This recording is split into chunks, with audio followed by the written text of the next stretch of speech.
कि महात्मा बुद्ध कोई भगवान भी नहीं थे, ऐसा भी आया। बाद में उनका व्यवहार, उनके संस्कार, उनके ग्रंथों ने उन्हें परमात्मा बना दिया। बोध अनुयायी बहुत है और बहुत कठोर नियमों का पालन भी करते। उनके स्वभाव ने उनको परमात्मा बना दिया। किस प्रकार का स्वभाव कि महात्मा बुद्ध का जन्म चक्रवर्ती राजा सम्राट के यहाँ, सुद्धोधन नामक राजा के यहाँ पर हुआ और राजा स्वयं भी सामान्य नहीं थे। वे भी बहुत प्रजा पालक धर्मात्मा थे। केवल धर्म को एक संज्ञा लेकर परिभाषित नहीं किया गया कि हम बहुत भजनानंदी बन जाएं तब हमें कोई गए बहुत सात्विक मनुष्य नहीं। हमारी समस्त क्रियाएं ऐसी बन जाएं कि भजन के साथ साथ परोपकार भी हो, दया भाव भी हो। हम किसी को कष्ट नहीं दे सकते तो, किसी को सुख नहीं दे सकते तो दुख का हेतु हम न बने।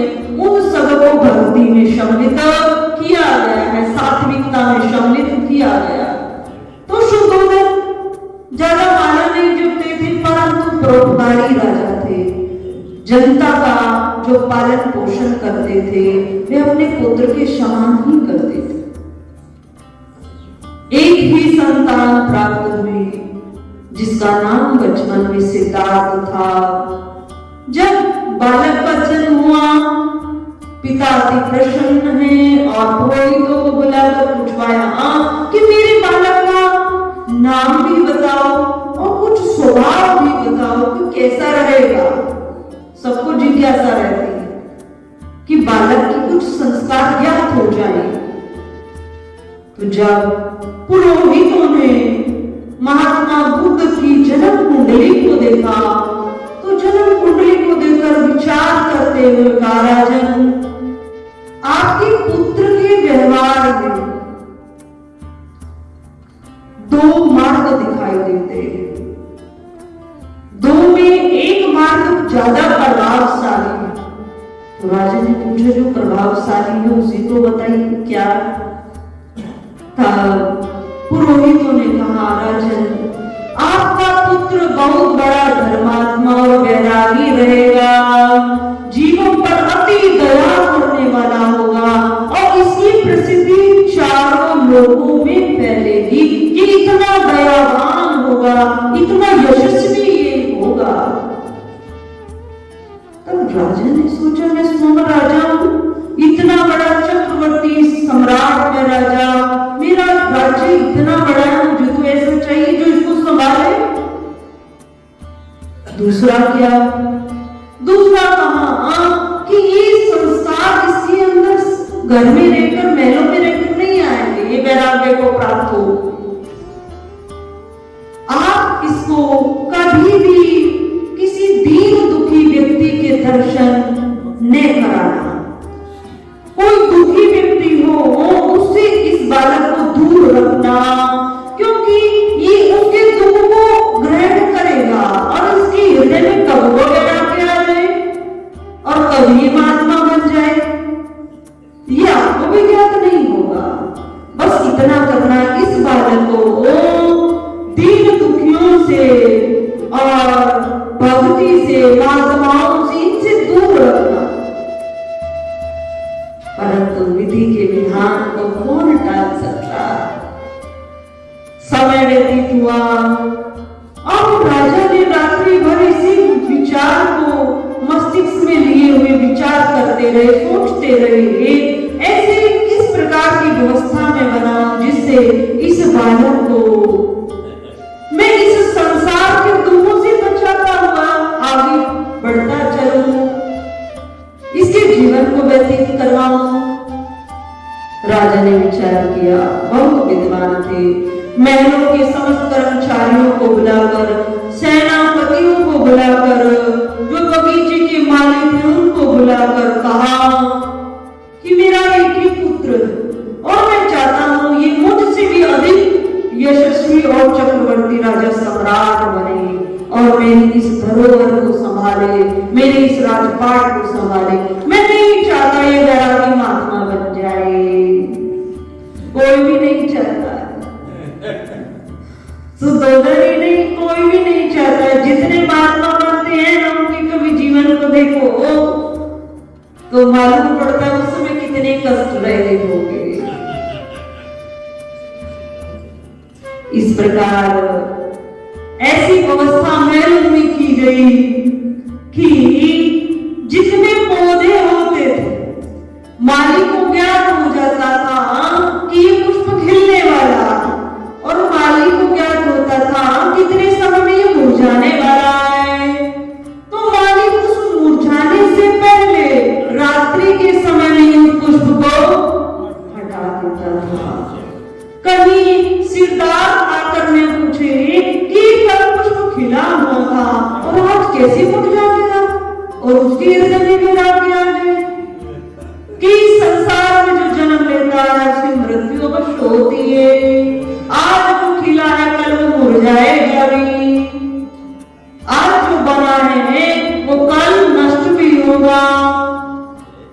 तो इस प्रकार महलों में इस प्रकार की व्यवस्था, कोई रुदन करता हुआ व्यक्ति न मिल जाए, कोई रोगी व्यक्ति न मिल जाए, कोई इस प्रकार का व्यक्ति जो अति धार्मिक हो, वह न समीप सिद्धार्थ की आ जाए, व्यवस्था बनाई गई। और धीरे धीरे धीरे धीरे सिद्धार्थ की आयु भी बढ़ने लगी। अब राजा सोचते हैं कब 20 या 22 वर्ष का और विवाह करा देता है, विवाह हो जाएगा, फिर तुम आत्मा बनेगा ही नहीं, फिर तो गृहस्थ जीवन में रहेगा।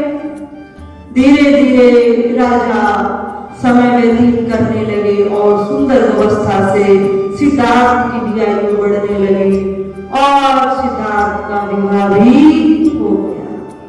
अब राजा की जो अधिक चिंता थी वह दूर, विवाह भी हुआ।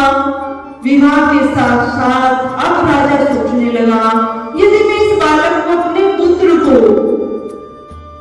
एक ही स्थान पर केवल महलों में ही रखता हूँ और इतनी बंदिशों के बीच रखता हूँ, तो इस समाज को भी जान नहीं पाएगा और एक सुंदर राजा, एक व्यवस्थित राजा, एक सामाजिक राजा भी नहीं बन पाएगा। मुझे थोड़ी सी छूट देनी चाहिए। विवाह की हो गया, अब निश्चिंत हुए राजा और समय अनुसार एक दिन सिद्धार्थ ने कहा, पिताजी मेरी बाहर घूमने की इच्छा। पिताजी से आज्ञा ली और पिताजी ने कहा ठीक है। रथ तैयार कराया, रथ चलाने वाले रथी को साथ लिया, रथ पर सवार होकर सिद्धार्थ आज पहली बार, जब विवाह हो गया, आज पहली बार महल से बाहर जा रहे हैं, अपने उस नगर से बाहर जा रहे, नगर से बाहर आए, रथ पर बैठे, रथ चल रहा, चलते चलते रथ। अब सिद्धार्थ ने एक दृश्य को देखा, दृश्य देखा कि एक व्यक्ति दिखाई दिया जिसका थोड़ा खूब निकला है, कमर टेढ़ी हुई है, हाथ में डंडा है और डंडे के सहारे धीरे धीरे चल रहा। अब जैसे ही अपने जीवन काल में एक दृश्य इसको देखा, तब सिद्धार्थ के मन में विचार हुआ कि ये कौन सा शरीर होता है जो मुड़ता नहीं है और ऊपर ये क्या निकला, डंडे के सहारे चल रहा है। तो पहली बार देखा, अब देखकर उसको देखते रहे और देखते हुए अपने साथी सुरथी से, क्योंकि साथ में तो वही, अब उससे यहाँ पर चर्चा करते हैं कि मुझे साथी ऐसा कहा गया, उसका नाम भी चन्ना था। उससे कहा साथी चन्ना मुझे बताइए ये व्यक्ति किस अवस्था में, ये इसको हुआ क्या और ये डंडे के सहारे क्यों चल रहा है।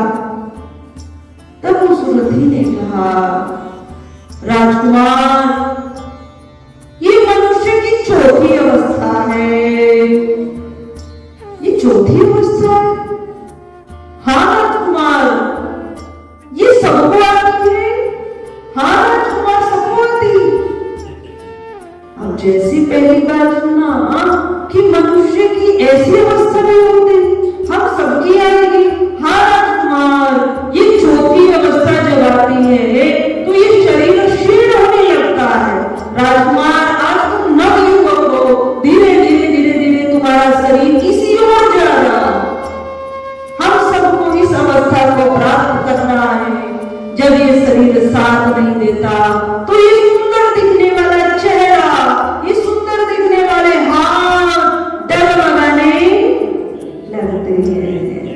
ये गर्दन, ये चेहरा अपने आप से हिलने लगता है, झाइयां आ जाती है। राजकुमार, ऐसी अवस्था, चौथी अवस्था मनुष्य की कही गई है और हम सबकी होगी।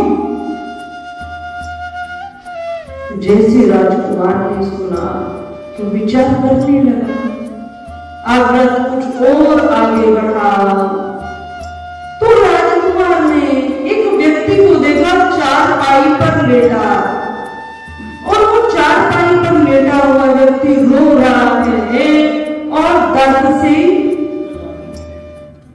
कहीं तो उस दर्द की पीड़ा को सहन करते हुए रो रहा है, दर्द में दर्द को सहन कर रहा है, आंखों से आंसू आ रहे हैं और हाय हाय कर रहा है। अब जैसे ही रथ को रुकवाया और उसके समीप आकर उसको देखा, तब कहा, चन्ना साथी, इसको क्या हुआ? ये ऐसी अवस्था में लेटा हुए, ये आंखों से पानी क्यों बहा रहा? जिसकी आज तक जिसकी आंखों से आंसू नहीं आए, वो क्या जाने आंसू क्यों आते हैं। तब साथी चन्ना ने कहा, राजकुमार, ये पीड़ा में, पीड़ा क्या होती, इस शरीर में रोग भी लग जाते, कष्ट भी होते, और उस कष्ट को ये सहन कर रहा है जो असहनीय है। राजकुमार, ये रोगग्रस्त है, रोग भी आते, रोग क्यों आते हैं कि प्रारब्ध के अनुसार रोग आते हैं, इस कारण इसकी ऐसी अवस्था है और उस दर्द को ये सहन करते हुए रो रहा है।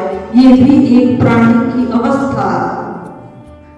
जब ये देखा कि शरीर में रोग भी लग जाते हैं और ऐसी अवस्था भी जीवन में कभी ना कभी मानव की आ जाती है, और आज तो ज्यादा आती है।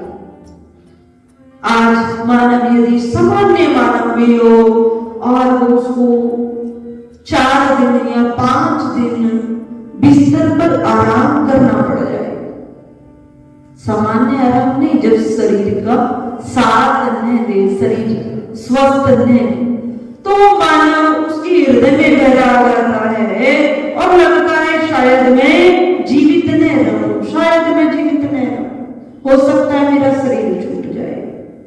आज ज्यादा होता है क्योंकि सहन शक्ति भी मानव में कम।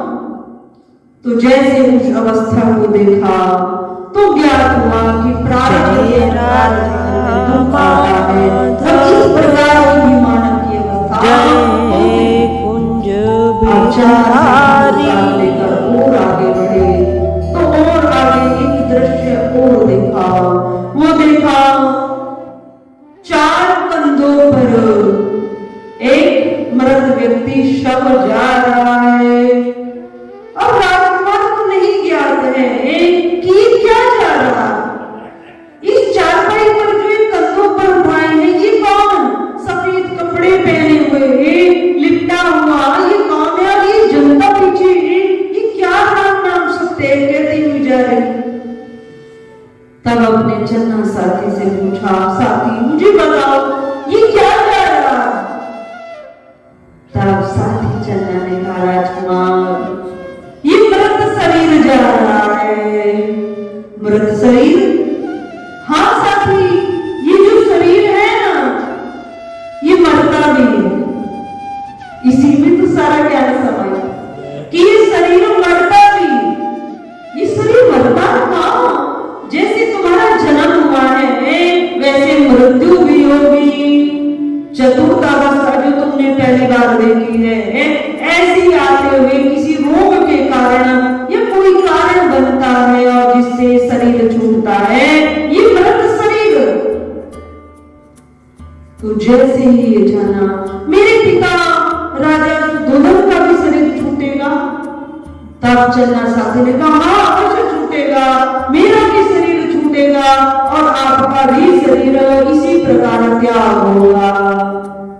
जैसे ही ये शब्द सुने और सुना राम नाम सुनते ही, राम नाम क्या कि ईश्वर का नाम ले रहे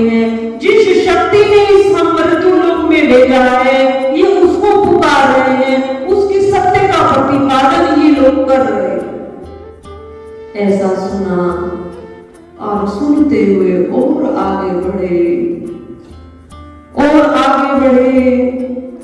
तब एक दृश्य और देखा। कई कई ग्रंथों में ये 3 घटनाएं नहीं आई, पर चौथी घटना ऐसी सुनी है संतों महात्माओं से, गुरुजनों से, कि चौथी घटना में सिद्धार्थ ने पाया कि एक महात्मा बैठा शांतिपूर्ण, सबसे अच्छी जो अवस्था पाई तो इस महात्मा की पाई, शांतिपूर्ण तरीके से एक जगह शांति में वृक्षों की छाया में बैठा और अपने में आनंदित है। अब जब 3 घटना को देखा तो चौथी घटना बड़ी विचित्र लगी, और विचित्र लगी तो पूछा साथी चन्ना से, साथी चन्ना मुझे बता ये व्यक्ति क्यों यहाँ ऐसे बैठा, यहाँ तो कोई महल नहीं, ये आंखें बंद किए हुए किसका ध्यान कर रहा। तब साथी चन्ना ने बताया, राजकुमार ये साधु है, ये महात्मा है, और ये अपने इष्ट जिसने इसे इस मृत्यु लोक में भेजा, इस संसार में भेजा, ये उसका ध्यान कर रहा है, उसको धन्यवाद दे रहा है, शांतिपूर्ण तरीके से बैठा। ये साधु है। साधु क्या होता है कि साधु होता है इसने अपने घर बार का त्याग किया है, क्योंकि इस संसार में मोह है, ममता है, आसक्ति है, सब कुछ है, इसने उन सब का त्याग किया है और ये शांतिपूर्ण तरीके से यहाँ बैठकर अपने उस भजन में अपनी मनोवृत्ति को लगाए, अपने इष्ट उस परमात्मा को याद करना। तो ये दृश्य राजकुमार ने देखा। पहली 4 घटनाओं से हृदय में वैराग्य जाग गया, और इस चौथी घटना से उस परमात्मा को याद करने की जिज्ञासा, उसको धन्यवाद देने की जिज्ञासा जागृत हो गई, और एक साधु के दर्शन हो गए। अब साथी चन्ना से कहा, रथ को वापस मोड़ लीजिए, अब मेरी कैपेसिटी नहीं है, मैं नगर में आगे भ्रमण करके आओ, क्योंकि हृदय में विचार चल रहे हैं, वैराग्य जागृत है। रथ को वहीं से वापस मुड़ाकर और सीधे महल में आए, किसी से नहीं मिले, महल में आकर बस सिद्धार्थ की वे महलों में आखिरी रात थी। अपने महल में आए, एक स्थान शांति में बैठे और उन चारों घटनाओं का बार बार चिंतन करने लगे, बार बार चिंतन करने लगे। मैं इन चारों घटनाओं से आज तक वंचित रहा, मेरा भी शरीर ऐसा होगा जैसे उस वृद्ध का था, उससे आगे रोगग्रस्त शरीर, प्रारब्ध के अनुसार कष्ट, उसके पश्चात सब मृत्यु शरीर भी छूटेगा। इस प्रकार इन घटनाओं का चिंतन करते रहे, करते करते जीवन में वैराग्य आया। फिर इस संसार में हम लेने क्या आए हैं, क्या लेने आए, जब हम सबको यहाँ से जाना है और जाना निश्चित है। आज तक इस धरातल पर कोई रहा नहीं। हम अपने आप को देखें, क्या हमारी तीसरी पीढ़ी का कोई व्यक्ति है, जीवित है? कोई जीवित नहीं है। और वो बाप हमारे जो बुजुर्ग थे, बाप दादा जिनको हम कहते हैं, कोई दादा कहते हैं, कोई बाबा कहता है, धीरे धीरे सब जा रहे हैं। और वो भी इसी प्रकार रहते थे समाज में जैसे आज हम रह रहे हैं। वो भी मुक्ति साधन करते थे, वो भी उसी स्थान पर रहते थे, समाज में रहते थे। तो सबसे बड़ा वैराग्य का और दूसरा साधन क्या हो सकता है, हम विचार तो करें। जब वह नहीं रहे तो हम कैसे रह सकते हैं? इस प्रकार विचार करते रहे, सब यहाँ से सबको जाना है। वो जो वैराग्य का पुष्प था वो प्रगाढ़ हो गया, बुद्धि में विवेक जाग गया, और आज अंधेरी रात में सिद्धार्थ ने महलों का त्याग किया, केवल चप्पल को धारण किया, कोई वस्तु महलों से नहीं ली और चुपचाप से महलों से बाहर आए और उसके पश्चात नगर का त्याग किया। नगर के पश्चात घनघोर जंगल में आए।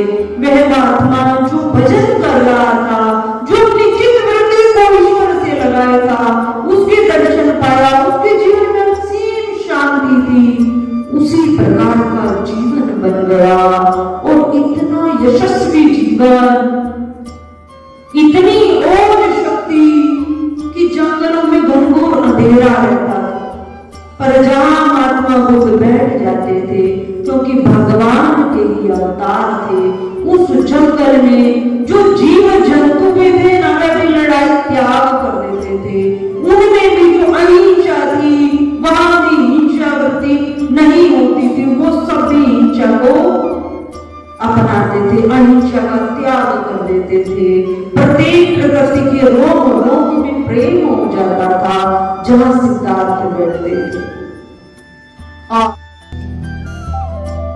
परम पूज्य श्री साध्वी ब्रह्म ज्योति सरस्वती जी के प्रवचन प्राप्त करने हेतु दिव्य वाणी चैनल को सब्सक्राइब करें।